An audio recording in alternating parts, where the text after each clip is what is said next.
So ask that you guide the mind and heart of our dear friend Daniel, who will bring to us this hour of enlightenment, of guidance.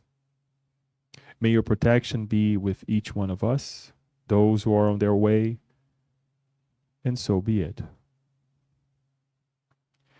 So, welcome everyone to this beautiful Saturday, first Saturday of June, as we come together to study and be reminded of this beautiful topic, fatherhood and spirituality, that Daniel will bring to us, will share with us.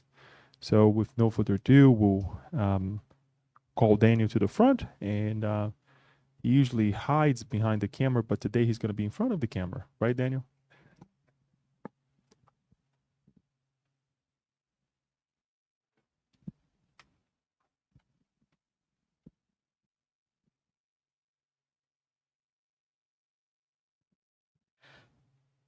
Hello, everyone.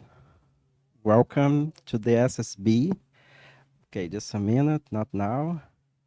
Welcome to the SSB. And for today, for our, I'll just say talk, but our conversation here, we're gonna talk about fatherhood and spirituality. But this topic that we're gonna discuss here could be better represented as parenthood, right? Why I entitled fatherhood? Do you guys have an idea? Father's Day, yes, that is coming soon, right? Not this week, next weekend, right? Next Sunday, we're gonna reflect upon the role of father, right? But the whole presentation here take in consideration parenthood, right? So we're gonna use the Spiritist teaching, some of the teachings that we took from those books, and we're gonna share with you. So it's not the content here is not Daniel's content.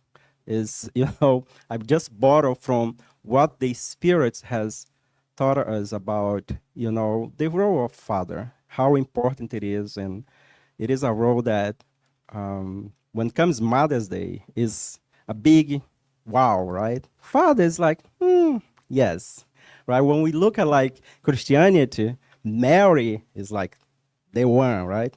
Joseph is like, yeah, yeah. Joseph is like, okay. But we are not here to entice any competition between fathers and mothers. We are here to evaluate and to review this role. And someone out there may ask, okay, this talk is not applied to me because I, never had children. Well, but after this presentation, I'm pretty sure you're gonna see yourself in the roles of parent, because even if you don't have children, but at some point you are like a mentor, you are like a teacher, professor. So you bring the responsibility to educate, to guide young minds, right? So let us dive in on this topic of fatherhood. For those that just arrived, welcome. Again, you missed already 5 minutes of my presentation. Just joking here. But let us start by this 12. I'm going to start from something that's not so positive, and then I will finalize my talk with a positive message, right? I don't want you guys to leave here with that, feeling that, oh my goodness, this, the closing of this talk was not uplifting. But this is was taken from this pamphlet entitled 12's Rule for Raising a Delinquent Children. And this was a pamphlet, a flyer that I found on the internet that was distributed by the Houston Police Department. So we're just gonna go to 12 steps very quickly. The idea here is not to focus on the failure, but for us to reflect upon. Number one, begin with infants to give the child everything he wants, he or she, okay? In this way, he or she will grow up to believe that the world wants him or her a living. True, right?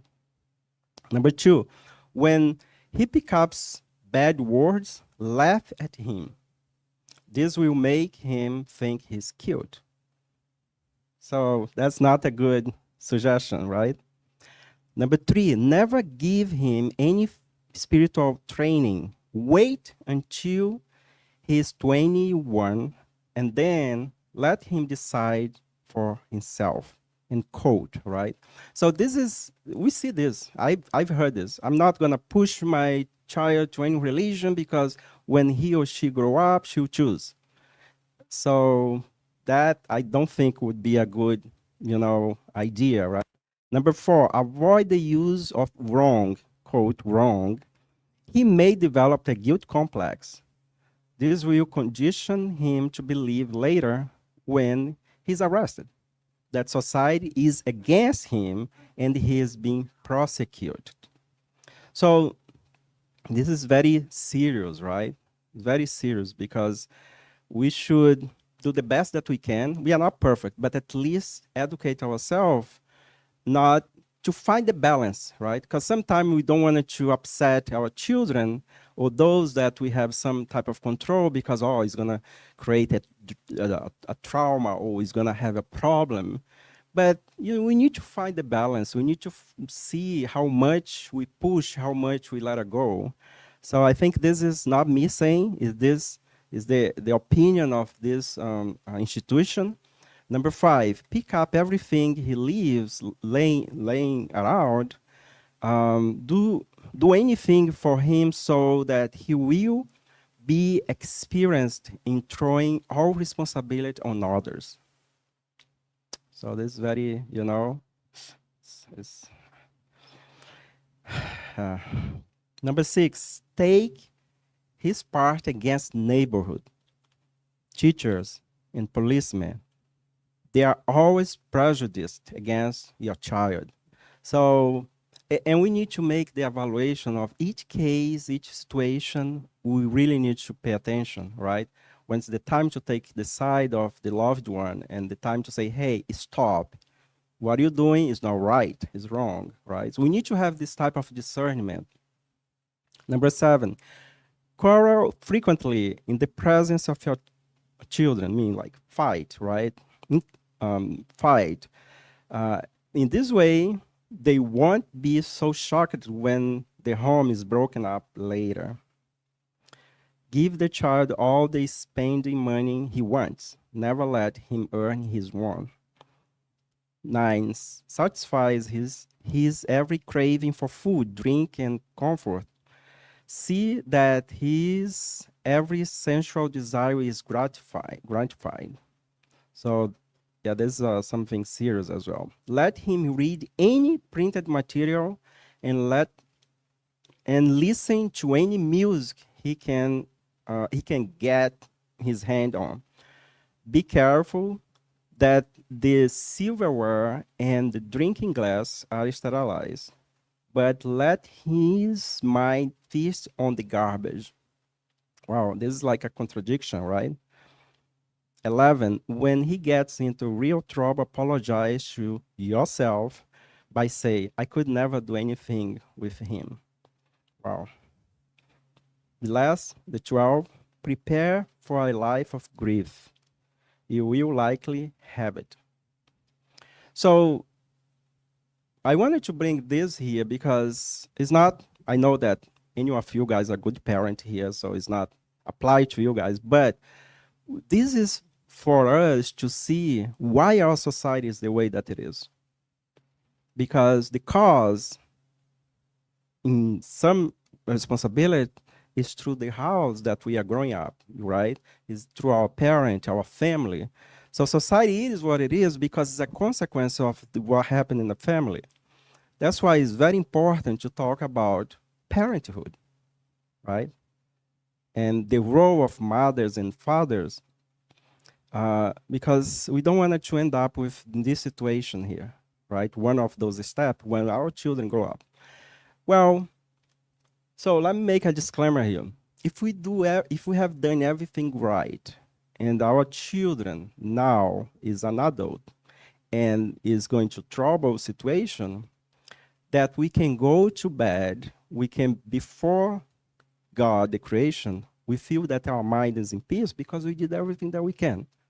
We're not going to beat ourselves for mistake that happened in the past, right? So we are not here in a position to judge or to impose. We are in a position to educate, to bring the facts, and we take this in a way as an opportunity to improve ourselves. So this is just for us because this was not put, this is not from Spiritism, but this is what we see it, right? So this is based in the probably survey and cases that this department has put in together and decide to put this. And, I was searching the internet about, this topic, and I found this, and I said, well, this I think is good for us to share as a wake-up call for our society. But now let us, bring the good news. What Spiritism tell us about parenthood, right? So that is a mission. And this is a question from the Spirit's book. It's question 582 when Kardec asked, can parenthood be considered a mission? And the Spirit answered, it is, without any doubt, a mission and at the same time, a very great duty, which involves parents more than they might think concerning their responsibility for the future. And the answer is longer. I just bring this first part of the answer because that is already answer our question, right? So I highlight over there, very great duty, right? It's a great responsibility. Why? Because the children is the future of our society. Whatever information, education we bring to them, they will bring this to the society.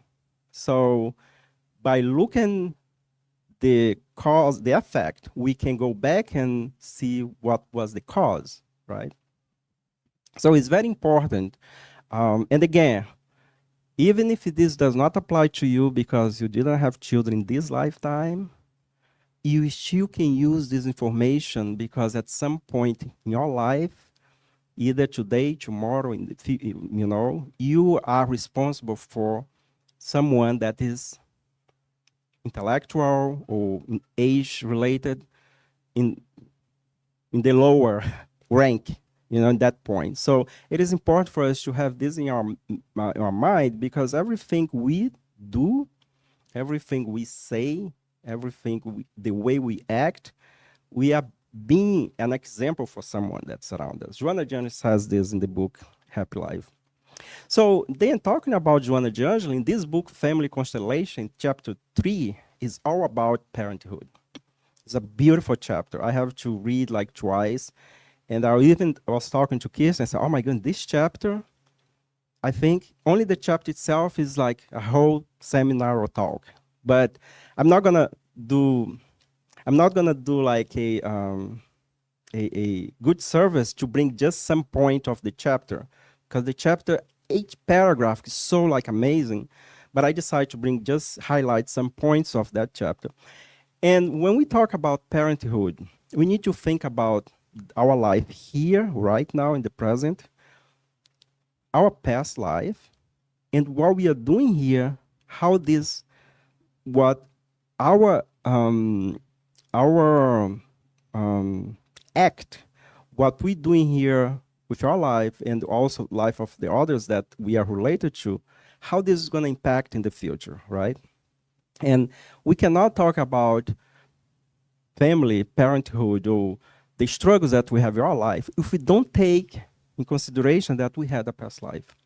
We truly respect if people does not believe in reincarnation, that's fine.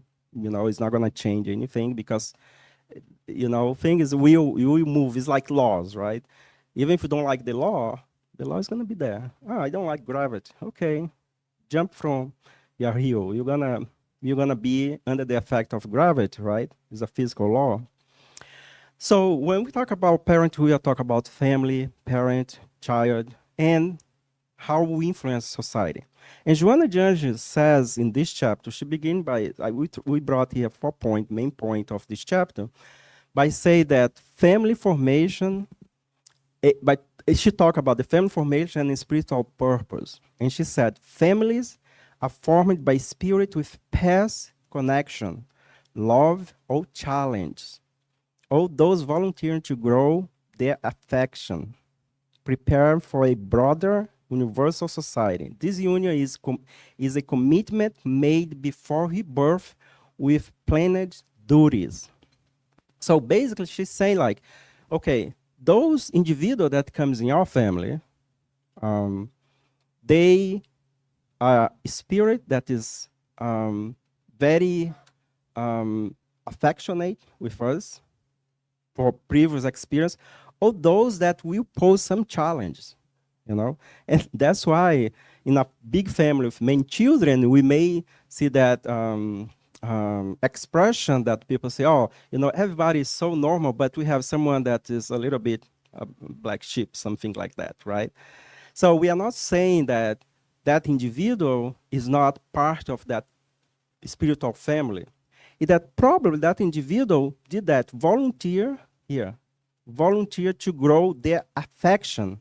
So maybe that individual has not affection from previous life with those group of spirit of family, but now they are having the opportunity, or he or she is having the opportunity to develop that, right?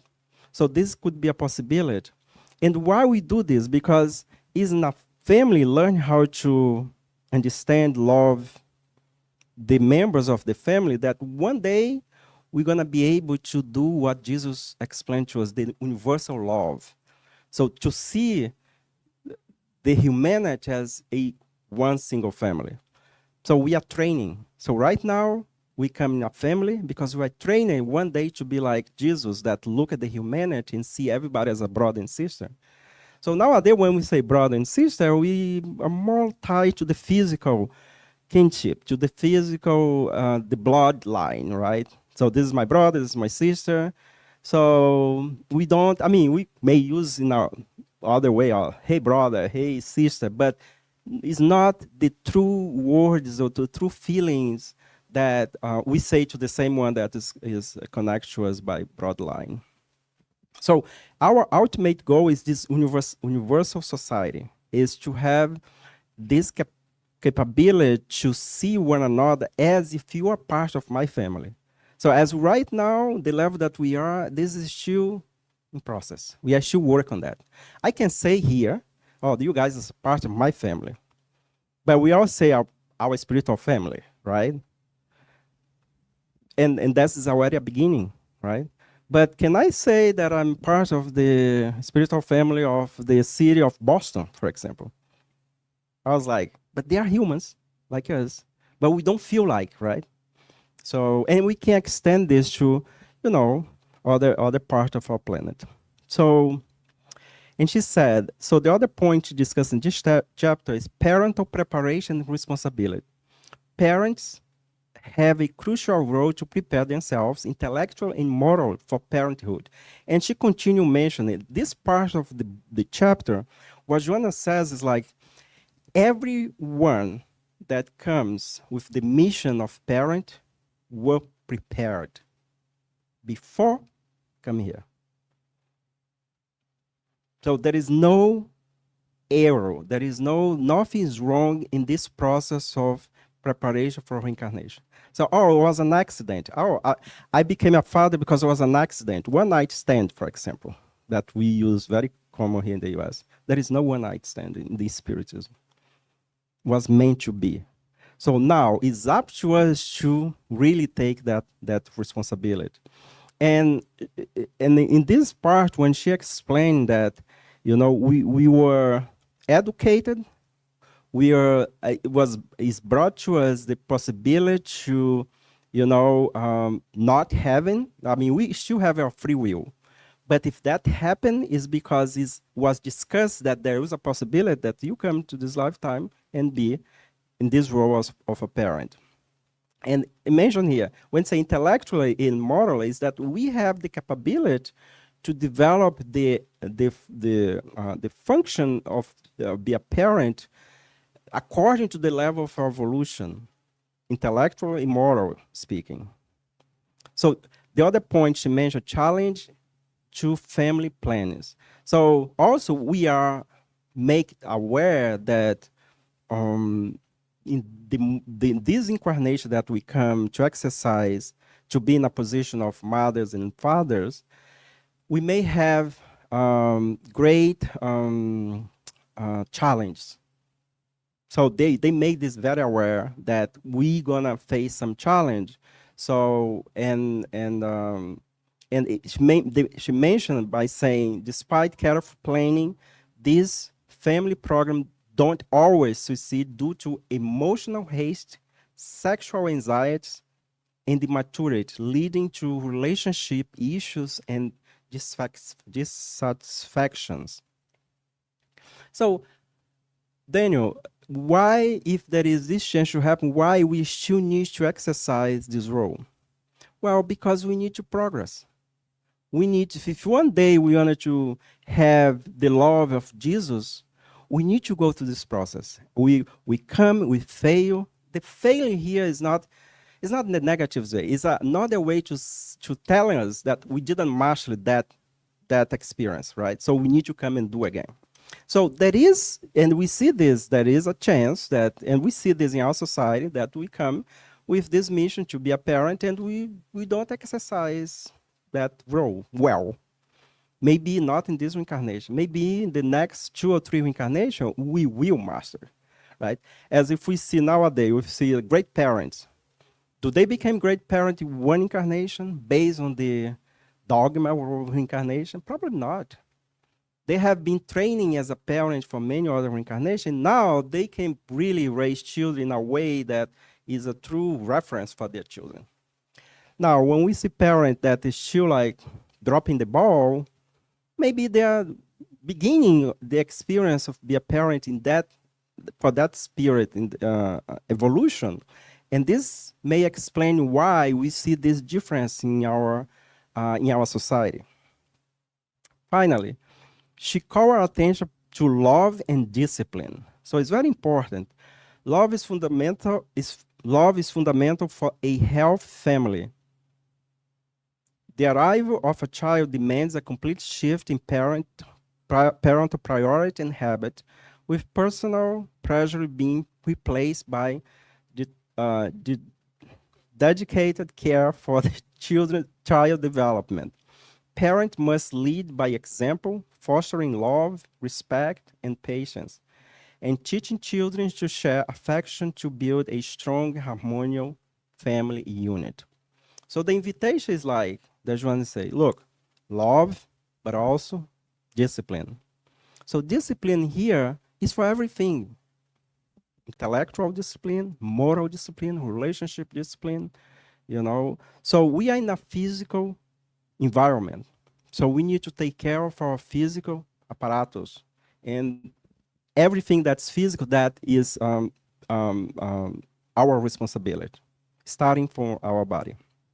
So parenthood for spiritism as a school. So pretty much what the goals are to guide their children on the path of goodness and morality that will lead to God.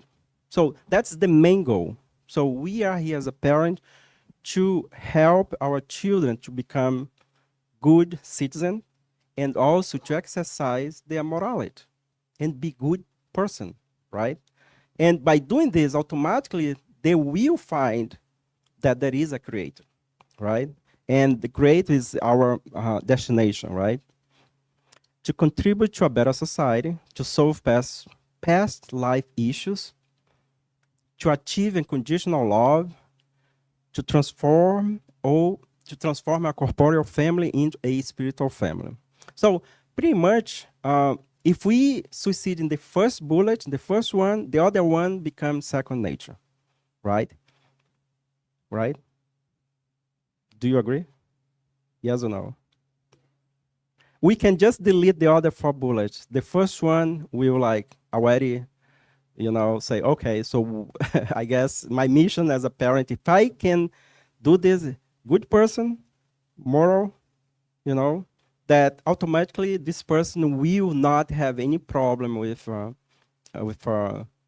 um, other people that are different, right? Because they will understand this, right? So we contribute for a better society. When the person face challenge, they will not rebel against the creator. They will not gonna put everything in other people. They will like, okay, so because they understand, right? So a moral person will respect everyone that has different point of view without pushing, right? That's pretty much what we learned from Jesus. He is the ultimate moral guide that we have. What he did, that's why we killed him, right? He pretty much respect everyone, did his work, and move on. And we didn't like, we crucified him, right?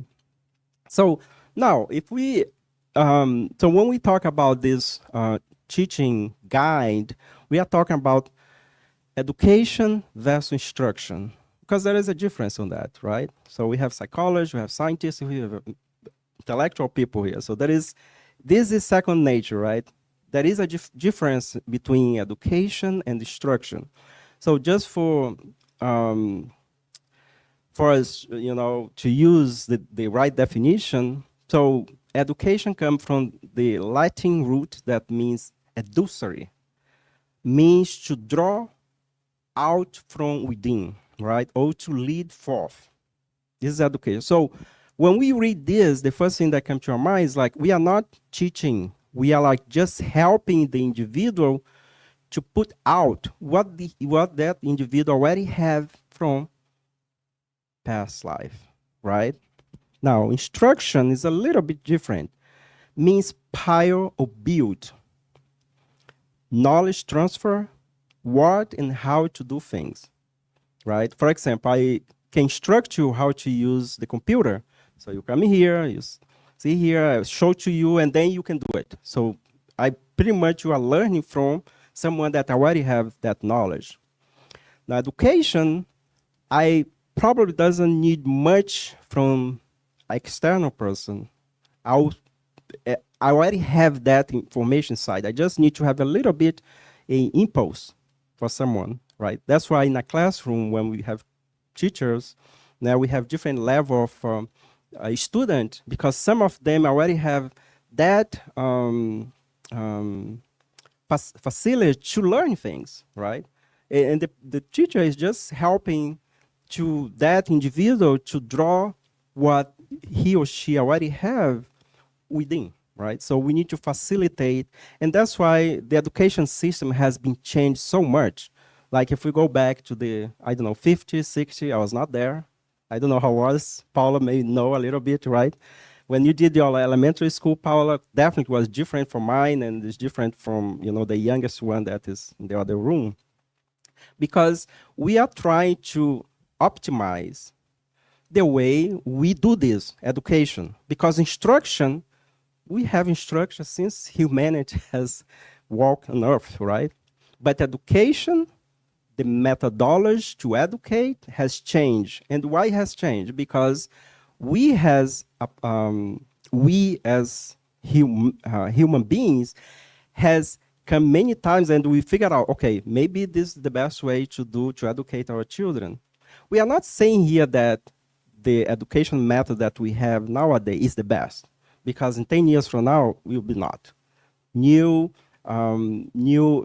this happened because the spirit that's coming, they come with different challenge, right? So nowadays, so I was joking with a coworker. I said, look, for those that's above 40 or 50, if you don't know how to use AI, you are completely out in the education system.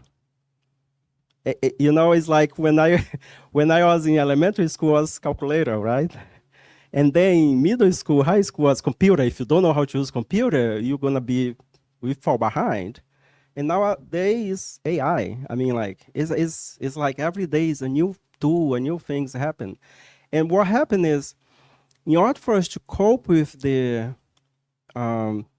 technology development, we need to keep instructing us. It's not education, instruction. So that's why we do a lot of training, right? Because we don't want it to fall behind. So this is one of the role of parent as well. education. We educate our children, but we send them to a school for them to get instruction.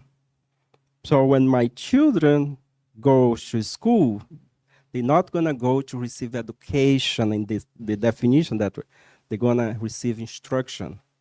But at home, we educated because we are trying to, we spend time with your children. We see, if we have more than one, we see that they behave different. There is the emotional component.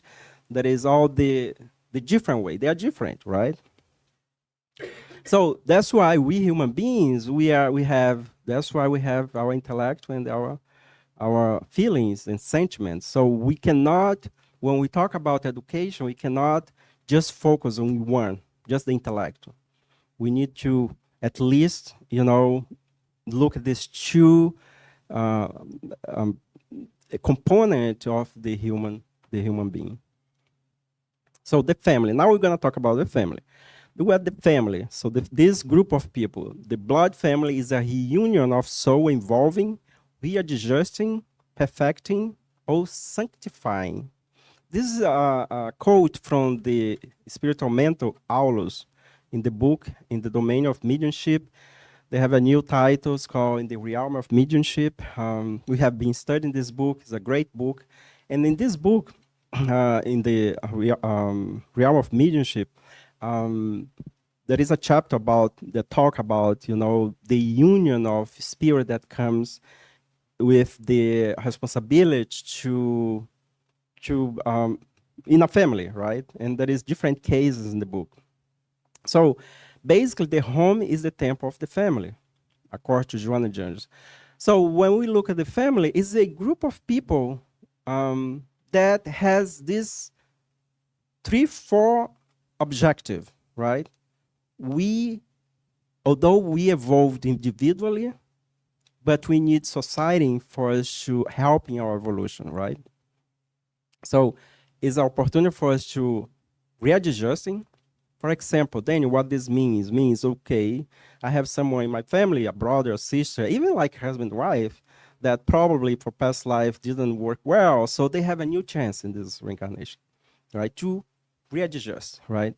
To improve, and also to sanctify. Sanctified here in the sense that, well, be in the same page and evolve together, and we can incorporate this, evolve spiritually speaking, right? Parent, dignified paternity and maternity on earth constitute a priesthood of the highest level for the reincarnated spirit. Through them, clear and certain regeneration and progress become a reality. So in another way, we need to have this group of people with us. And when we look at family, for example, look at yourself. You are a son or a daughter, and then later you become a parent, right? Later you can become a grandparent. So we are in a family, but we have at least two or three different roles in a family, right? So if I have my house, my wife, then I'm the parent. I have children. The children have siblings.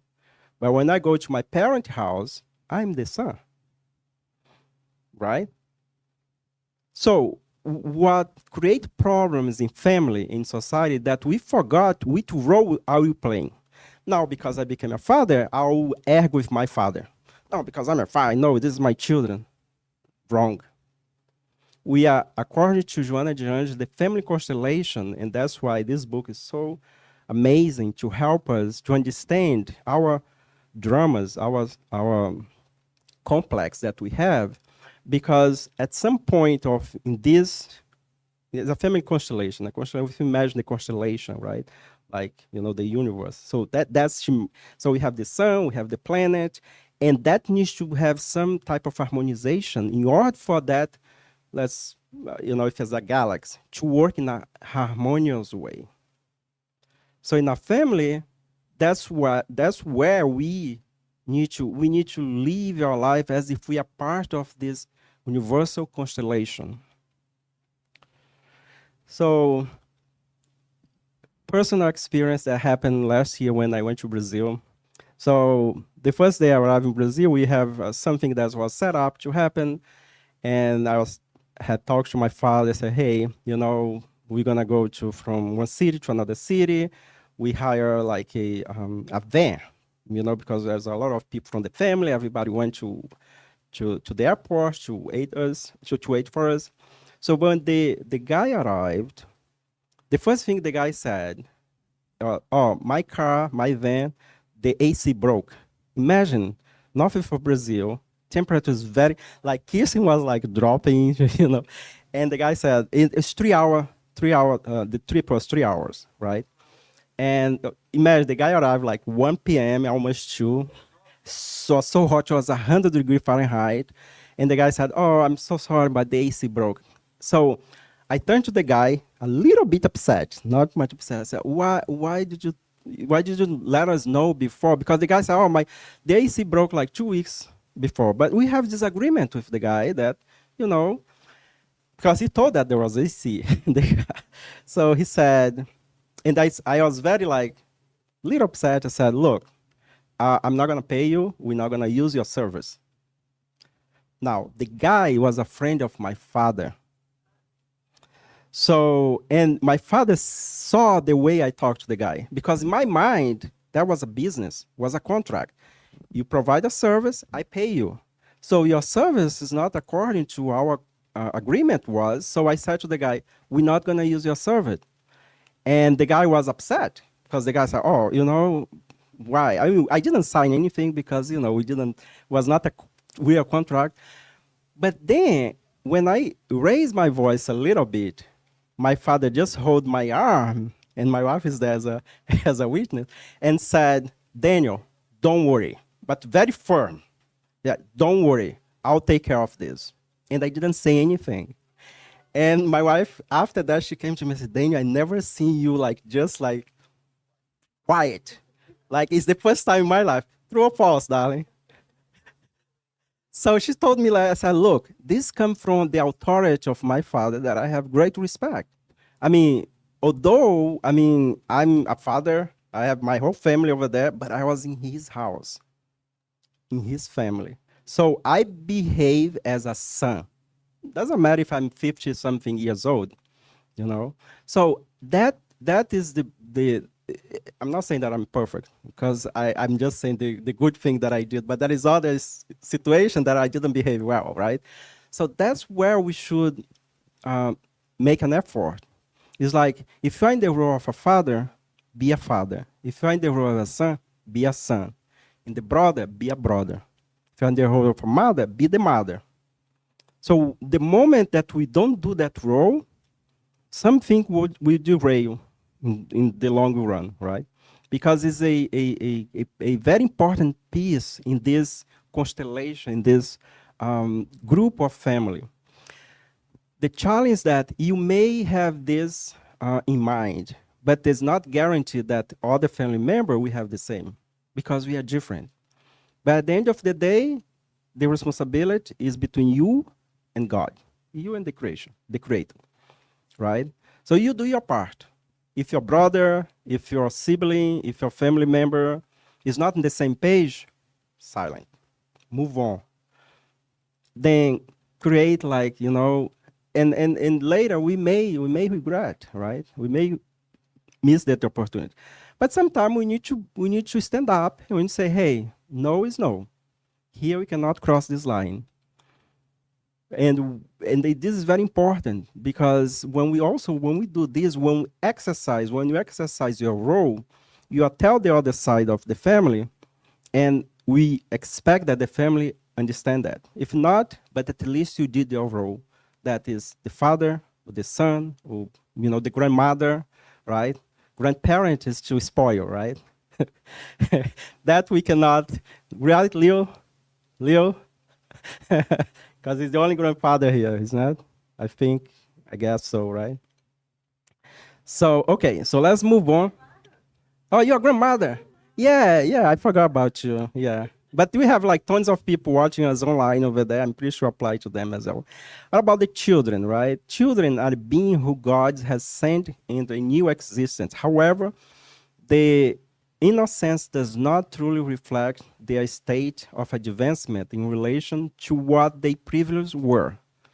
You know, we look Sophia over there, so cute, right? Sophia is so cute. For those that over there are watching, Sophia is my youngest daughter, 1 year old. It's cute, it's beautiful. But as they mention here, the innocence does not truly reflect their state of advancement.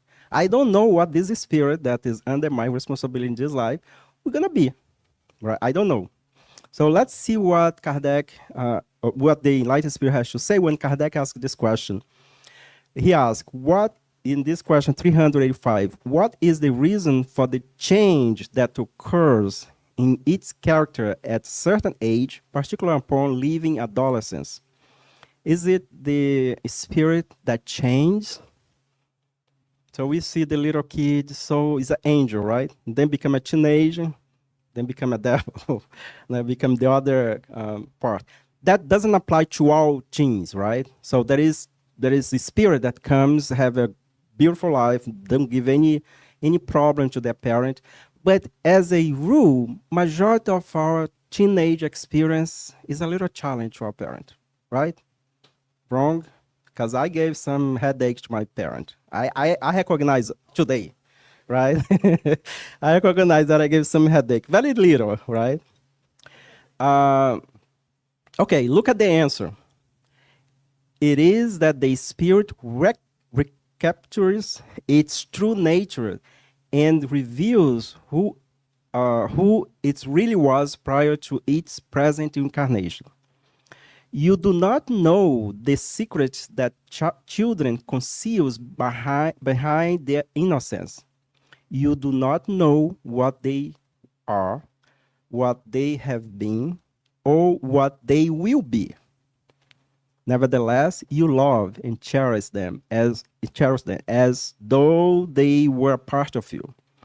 This happens to such a degree that the love of a mother for a child is reputed to be the greatest love that one being may have for another. So I want to just, should have highlighted this. You do not know what they are, what they have been, what they will be. This is when we look at the young individual, right? The first years of the incarnation. And that's true, right? I don't think there is anything wrong with this definition, with this answer. And the answer continues, a long answer, but I just stop here because the invitation here is, and I try to apply this in my home. I try.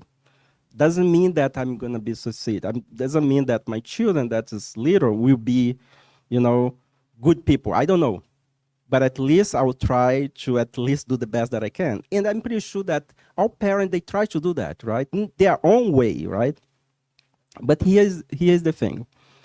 Since they are born or they are in the belly, so Spiritism advises us to look at to bring this education as a spirit. So when I talk to Sophia, when I talk to little ones, I try to talk to the spirit, not to the little baby, right? Because we don't know what that spirits come from. I don't know. I mean, that's why we have the forgetfulness of the past, right? So we need the education, is that the education of the spirit, taking consideration that this spirit has had many previous reincarnations that pretty much maybe was connected to me in the past. And we can see that the affection. So we can, by the way we have this relationship, we can have an idea if we know that spirit from previous reincarnation. Daniel, how come? Can you give me an example? Yeah, I can give an example. So, true case happened to me a long time ago. So I have someone that I was visiting his house. So he was doing a postdoc here in Maryland, and because he was Brazilian, and he invited me to go and have dinner in his house. So I went to have dinner, and he has two, a boy and a girl. And so we are like talking, and that really was a very strong experience that I have because I never went through that experience before. And so we are in the middle of the conversation, And suddenly he turned to me and said, Daniel, I don't like this guy. And he pointed to his son. His son was like 7, 8 years. I said, what are you talking about? And he said, I don't like, I have a aversion for my son. I don't know where this come from where this come from. But he was so in love with the daughter. Like the daughter, he was like, he didn't want to have anything with the son. And he said that he used to get so upset with the son. If the son cried, he got so upset. And he told me that here. That time I was beginning to study spiritualism. It was like 20, 25 years ago. And this person was not spiritist. So that was a big like shock. I said, oh my goodness, I never seen someone tell like over there, like, I don't like this guy, and even mention the name. So the boy was not, I think the boy was walking. He was not, the boy didn't listen, but he was like talking to me. And he was painful for the father because he couldn't figure out why he has the aversion to the son. Now, when you read these books, we know, right? And there is no way to explain this if we don't take in consideration that these two individuals has had previous experience. And what was this previous experience end up? How was? Not good, right? We don't know. We cannot, but by this type of relationship, we may assume that the experience that those two individuals had in previous life was not good. The opposite, maybe the father with the daughter, was a good relationship because the way he displayed the relationship with the daughter was completely opposite of the son. Now, when you look at the relationship of the son with the mother, was like a love relationship. So we don't know. We are not here to judge. But if we take in consideration the mechanism of reincarnation, we easily can see the traits that relationship over there is a relationship that didn't end up well in the previous life. Now they are united to, as we read before, to readjust the relationship between them. Look how beautiful it is, God's mercy that gives us an opportunity to, come again in the same family. And we force ourselves to learn how to love those that maybe in the past life was harmful to us, right? So that's the beauty of being family. Now, to finalize, I want to bring this case. It's in this book, Reportagem de Além Túmulo, chapter 13. This book is not in English. Maybe Report from Beyond Grave, something like that. And this, although the title is The Failed Work, but there is an educational aspect of this case, because the blame of failing cannot be put 100% in the parent, but not 100% in the children. So we need to share the responsibility. So if a boat sinks with two people, who is the responsible? Both, right? You cannot say, oh, a boat just sink because it's someone's fault. I mean, but what did you do? Did you do anything? I mean, like, if the boat can sink with both of them trying to work together, right? They still sink, right? But the end of the day, you cannot blame the other one, right? Because the end goal was that both the boat sink, right? So this case, I'm trying to summarize. The name of the spirit that incarnates is Ephraim. What a name, eh? I even don't know how to pronounce Ephraim. That's the way, Ephraim. So he was prepared in a spiritual colony, and his mission was to come and to be, someone that will spread spiritual comfort. They didn't label if it was going to be a priest, it's going to be a spiritist or a speaker. Doesn't give the title, right? It's just spread spiritual comfort. So what happened? He was born in a family where since the beginning, before that, the mentors have a very strong training, education process in the other side to advise him how the incarnation is going to be. So the mentor advised him that he's going to come with some tools that will help him to not failing, right? Some tools, and I'm going to bring this tool now. The tools was intuition and dreams. So this person will have a very strong intuition and also dreams that will be helpful for him not to derail in his incarnation, not to lose the incarnation, right? But also he was advised that he's going to have a lot of challenge in a family and challenge in the society. That he needs to be watch out every time he's in the situation, he needs to pay attention to his intuition and also what dreams will, he will experience. So, and in the middle of the chapter, I put this quote over there when the Brother X says, everyone on the planet remains with the live memory of the commitment that sometimes one may consider spontaneous vocation or skills.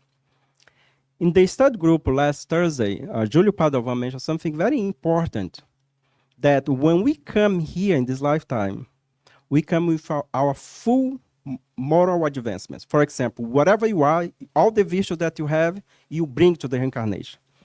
The only thing you don't bring is your skills. Because let's put an example. Past life, I was a soccer player, right?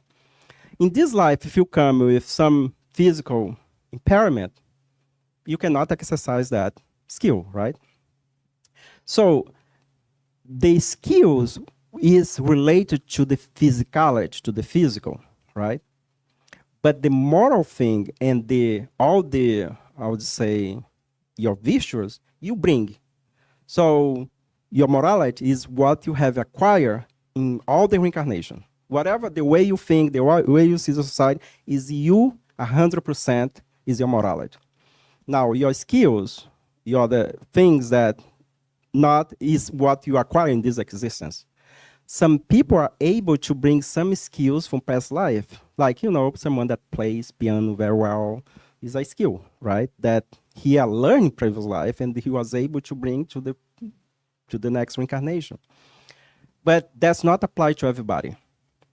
But the morality, whatever you are, that's the way you are 100%. You cannot say, oh, I forgot. I was patient, but in this lifetime, I'm not. I'm impatient. So, no, you were impatient in all the lifetime you had before, right? So that's what he's saying here. Everyone on the planet remain with the live memory. Means that all your memory, like your visual that you had in 10 reincarnations, is still alive today. So you are 100% of the commitment that sometimes one may consider a spontaneous vocation skill.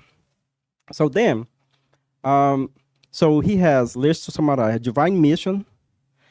And when he was born, now he starts to experience the first challenge. What's the first challenge? So since the beginning, little boy, so the parent was not helping. So the father was like, arrived from work, doesn't want to, to take time to educate the kid, to talk to the kid. And he, since the beginning was a boy, he was already with his mind to a spiritual thing. He asked about, can we go to the church, for example? That is this. And the father said, oh, no, I don't believe in religion. This religion is all corrupted. So, and when he wanted to do something that was to help his friend, the mother said, oh, no, you should focus on you. So the parent was kind of like not helping, was the challenge. But what happened when he went to sleep, the mentors to the dream come to him, stay strong, don't forget to what. So he woke up and he was refreshed. So then that's what the childhood, he went to the adolescence. In the adolescence, he still have this intuition that he needs to do something for others, right? But he didn't have the help of the parent. Every time he wanted to do something charitable, The parents said, no, don't worry about this. This is not good. Focus on you. So he was developing something that was very selfish, right? He was completely doing the opposite of his mission supposed to be. So the mentor and the dream start to intensify. So he went to Catholic Church, to Protestant church. So he engaged, but he feels good. But then when he leaves and go home, so he didn't have the support of the parent. So until one day he ended up in a spirit center. But when he ended up in a spirit center, oh my goodness, I found myself. Now I'm in a place that, is exactly what I was looking for. And he was already an adult. So he didn't have any more the influence of the parent when he found the spiritism. So, but then what happened? Despite all the help of the spirit center, he always focused in the negative in the spirit center. And every time he was invited to do some charitable work or something, he's always seen a negative way. So what happened? Until one day he died. He died, and then after many years, he heard. It's like the movie you watch. He heard the mentor called him. And what's the mentor said? So, and the mentor took him to the colony, and he felt, he said, wow, I really did not give, he didn't push that intuition that he needs to do something good, and he lost track in that reincarnation. So, and then after, feel that he was repentant, he really was feeling bad, and he went to talk to the mentor, to the spirit's guide, and he asked for a new opportunity. He said, can I go back again? And that's what the guide said to him. We have, the guide, the spiritual guide, told him, we have 200,527 candidates to work, to do the work you have just failed. I forgot because it's a translation. You have just failed. Now you need to wait until they have their chance as well. I was like, oh my goodness. So why I'm saying this is that if we come to this lifetime and if we feel inside of us that we need to do good things, please go and do it. Don't wait for, do yourself. Don't wait for the society. Don't wait for your parent. We're going to have a lot of setbacks, and that's fine. But to do the good thing, we need to persist, because we don't know if that feeling we are having inside of us was a commitment that you made before you come to the reincarnation. So with that, to finalize with Joana said in the Happy Life, the home is the temple of the family. Children are the divine loan for the construction of a happy future. All available time should be used to spend time with the family through dialogue, example, which does become the most effective means of education. The habit acquired at home lasts a lifetime and are transferred beyond the body. To educate is to live with dignity, letting the contents of life vigorously impregnate those who take part in family life. Everything you invest in your home will come back to you according to your investment. Make your home a workshop where happiness lives. Be a mother and respectful. Teach your child to take care of what it belongs to him or her. Show that it's necessary to take care of all. Share it. Know the task for each age. Do not do for your child what he or she, what is his or her job to do. Talk to your child and establish rule. Expose your child to spirituality and prayer. It's very important. So I guess one of the things that personal example is my family was very Catholic. My mother, super. super Catholic, like, and I still have the memory of her sitting on the bed when I was 5, 6, and put me, myself, my brother, and my sister and pray. So that was so intense in my first, like I would say, 5 to 10 years old, that even nowadays I cannot go to bed and like do a little short prayer. Sometimes very short, in my mind. But now with children, so I'm kind of repeating what she did with me. So and it's so beautiful to see your little one that doesn't even speak well, like say thank you God, for my family, for my house, for the food we have. It's simple thing. Like you create this routine, it's like it's like a positive brainwash, right? Because we are like telling what to say.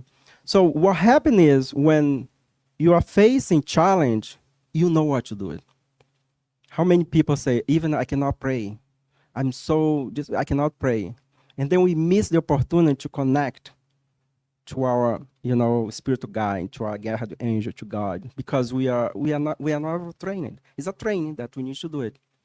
As we learn a lot of language, we need to training. Prayer is a training. Until one day that is so like second nature, when say, oh my God, help me. It's a prayer. I cannot, there is no way one can say, I cannot pray. You can. If you can speak, if you can think, you can pray, right? So sometimes we say that because we feel so, so not nervous, we feel so like in despair that we want someone to hold our hand, to do something for us, and that's fine. And there's an opportunity for us to help as well. If we're in the position to help, right? Sometimes, I mean, like, you don't know what to say. You just say, okay, let's pray, but I don't know how to pray, because this connotation of prayer is so related to this way that, no, it's just talk to God. It's just say, help me, God. I don't know what to do, right? But help me, send me, give me a inspiration. Before we go to sleep, pray to have a good dream. So when you wake up in the morning, say, okay, I know how to solve this situation. So guys, that's the message. Happy word, happy family. Thank you. Any question? Is now or never. Leo, back to you, man. We do have a question, common question from Alba. You can read over there. You don't want to put okay. Yeah. So Alba says, thank you, Daniel, for such a great reminder. And the question is, how parents that are not religious or spiritual can achieve their main goal of getting their children closer to God? More advancement in parentheses. Mm-hmm. Yeah, no, that's a good question. The fact that we have religion, that we have school, is to help us, right? But even if the person says like, oh, I'm not religion, even if they say, I don't believe in God, that parent always wanted to have the best of their children. And they're gonna look at in place to their children to have a good education, right? So when we talk about, so not necessarily you need to have a religion, because we see there is so many religion people that is doing bad thing, as we have people that doesn't have any religion is doing great things. So at the end of the day, we cannot put the responsibility of education of our children in the school, in the church, although my experience helps. If we bring our children to a religion environment, will help. But it's not a guarantee that that individual will become close to God. Why, Daniel? Because each one of us, even if I'm in a role as a child and I have parent, is an individual spirit that has a commitment not before the parent, but before God. So in that way, because of the free will of the spirit, so I would say that for the parent that is not religion, I would say like this: do the best that you can to raise your children to be good citizen. That's it. What is to be good citizens? To obey the law, to respect others, right? Is to respect. Basically, it's to respect, right? We cannot love if we don't respect is like the foundation of a relationship. If there is no respect, you cannot demand love, you cannot demand understanding, right? So it's important that the parents transfer this to the children, help. But at the end of the day, it's not a guarantee.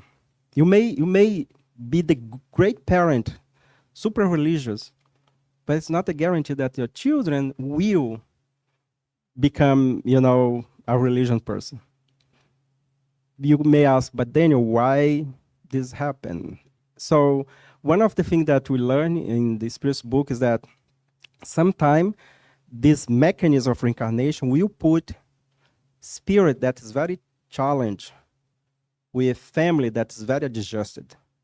So that spirit can have a experience to be a balanced individual.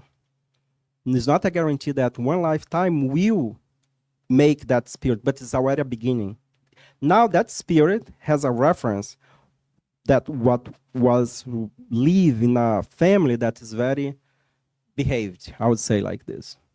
So, but yeah, so it's not a guarantee to be religion that you're going to be a good parent, but I would say personally, Daniel, that helps.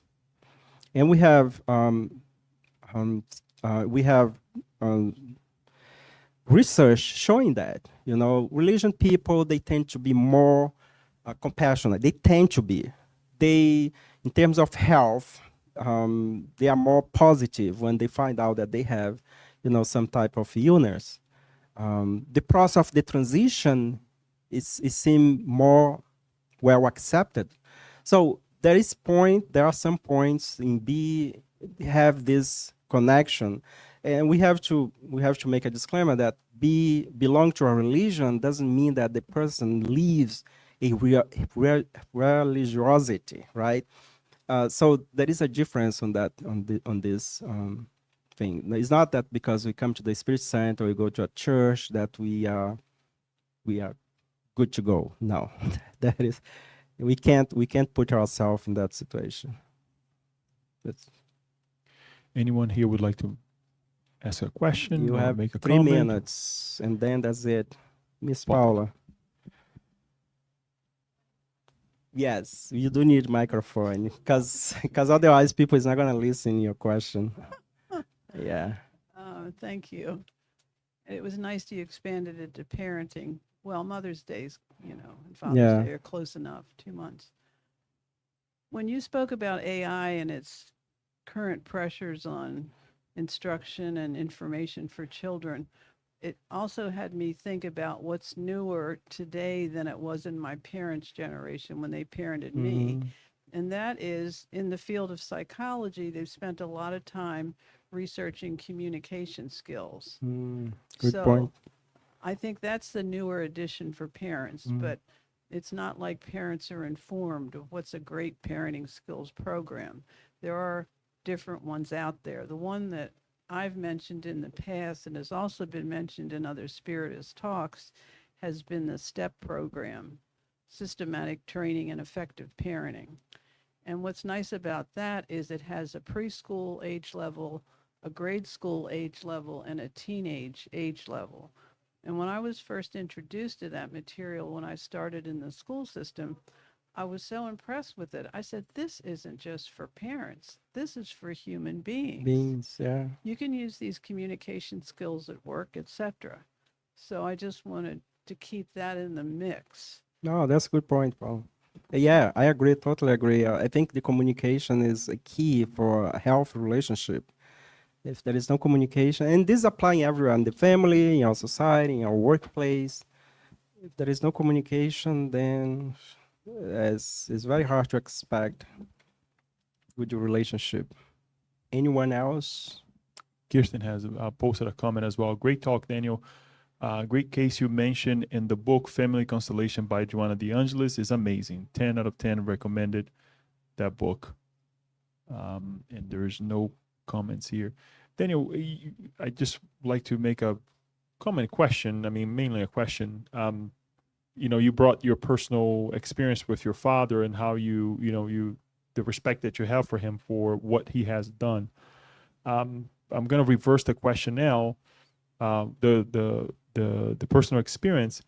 What to say for individuals who had perhaps the household that you had of prayer and all those things, but did not use well, and now that they are parents, they realize that they had a tool that it was not used. I would say it's never too late. I mean, it's never too late to realize. I mean, look, we need to forgive ourselves. First and foremost, we need to, if we look back in our past and say, "Oh, I missed that opportunity," we cannot bring back the past, right?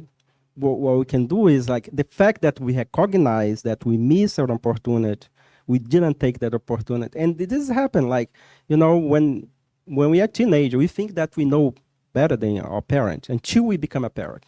They say, "Oh my goodness, I can't believe it. What this child is doing. I can see myself back then when my parents say, 'Don't do this, don't go somewhere.' I say, you know what I mean? So I guess we need to forgive ourselves first. If we realize, and this apply to what your question, but to anything, right? Maybe a relationship with your spouse, like you divorced and then you remarried, or yeah, I don't know. People sometimes they are in the fourth marriage, right? And I'm pretty sure if you talk to the person, there is thing that has changed from the previous. It's still maybe learn new because the other side also bring experience that we are not expecting, and then something, okay, it's not for me. We all have things that we need to work in ourselves first. Um, Unfortunately, we still live in a level of evolution that is easy to project, right? Our issues to the environment that we live. That's the easy one. The difficult is to look back, so, I have some traits that's the problem is happen, right? Because I'm not making any effort to change myself. I just expecting that other people change. So that really is prolonging, our well-being. Like, we are feeling that we are, the world's not fair. As my son always said, this is not fair when you get my iPad away. I say, it's not fair. And I say, it's not fair. And he cries and he gets upset. One day, my son said to me, and he's 6 years old, and so I took his iPad because he was not listening. And I said, okay, guess what? Your iPad's out. And he turned to me very angry, like he said, I don't like you anymore. I was like, I left. I said, you don't need to like me. I'm not waiting for your love. I know I love you. That's it. Whatever you tell, your expression. And then 5 minutes later, say, you still don't like, I love you, Papa. And then he hugged me. So, but that's the type of thing that, I'm not expecting that my daughter, my children become spiritists. As the same way, my parent is Catholic and I'm spiritist. And they never said, Daniel, how come you became spiritist? We are all Catholic here. So they respect me, I respect them. And everything is respect, a mutual respect, right? So the same way, we bring them to the Spirit Center. I have one daughter that's not here because she's doing other stuff. But I'm sure every action our children that was exposed to this teaching will do outside, they will have the seed of the teaching that we have here. And that's the most important. We are here planting seed. They are like, it's a seed of like, to be a good person, to help someone, to pray when, to know that we have guardian angel or spirit's guide that help us. This conception that there is a creator. We are not here for the first time. We need to honor parent. That's very important. Honor your parent. Even if your parent was not a good parent, we should honor. I'm not saying love, because some people, the life that they have with their parent is very traumatic, right? Abuse, all the kind of thing. But honor, because they gave you life. Otherwise, we are not going to be here. We need two people, right? So Yeah, so that's the message. I know the time has already extrapolated, but Leo, anything else over there? Thank you, Daniel. Okay, That's guys, thank you so much. We're gonna move very quickly for our passes. I know that we are a little bit over time, but guess what? We have to do what we have planned. Leo, can you put the music? And for those that are watching us online, thank you so much. We're gonna end the stream, end up the stream, and I hope you can join us next Saturday as well. Oh, we're gonna be closed next Saturday. Yes, sorry. Check our website.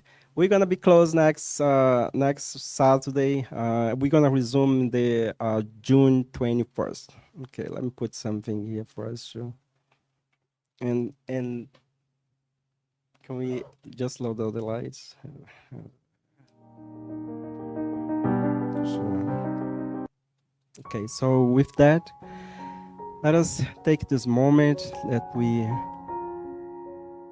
gonna prepare ourselves to receive the passes. And if you want, you may close your eyes. You know, just put yourself in a good position. Breathe in and out as we prepare for this second part of our service today. We are grateful for the opportunity to be here, for these teachings that is a guideline for our lives, that brings a consoling message that reminds us about our true nature as a spirit, and most of all, invite us to become and to be the best that we can in relation to our brother and sister in humanity. At this moment, we prepare ourselves to receive the passes. We'd like to invite the practitioner to assist us in this moment of a therapeutic moment. And so be it.